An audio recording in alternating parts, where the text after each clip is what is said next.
धनंजय मुंडेंचा पाय आणखी खोलात, करुणा शर्मांना 2 लाख पोटगी द्या, वांद्रे कौटुंबिक न्यायालयाचा निर्णय. मात्र पुढच्या कोर्टात जाणार असल्याची करुणा शर्मा यांची झी 24 तासला एक्सक्लुझिव्ह प्रतिक्रिया.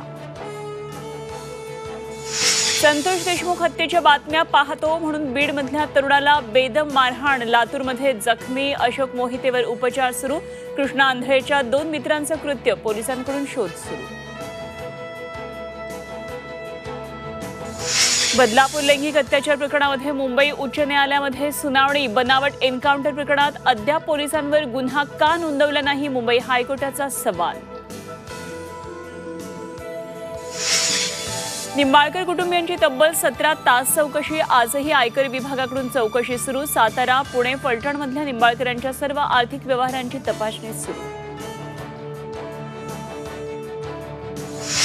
लाडकी बहीण योजना लाडक्या बहिणींसाठी नव्हती तर सत्तेत येण्यासाठी होती. बच्चू कडू यांचा सरकारवर गंभीर आरोप.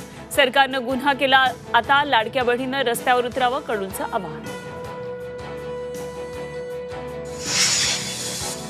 आणि क्रीडा समीक्षक द्वारकानाथ संस्कृतींचं वयाच्या 74व्या वर्षी दीर्घ आजारानं निधन. मुंबईच्या लीलावती रुग्णालयात घेतला अखेरचा श्वास.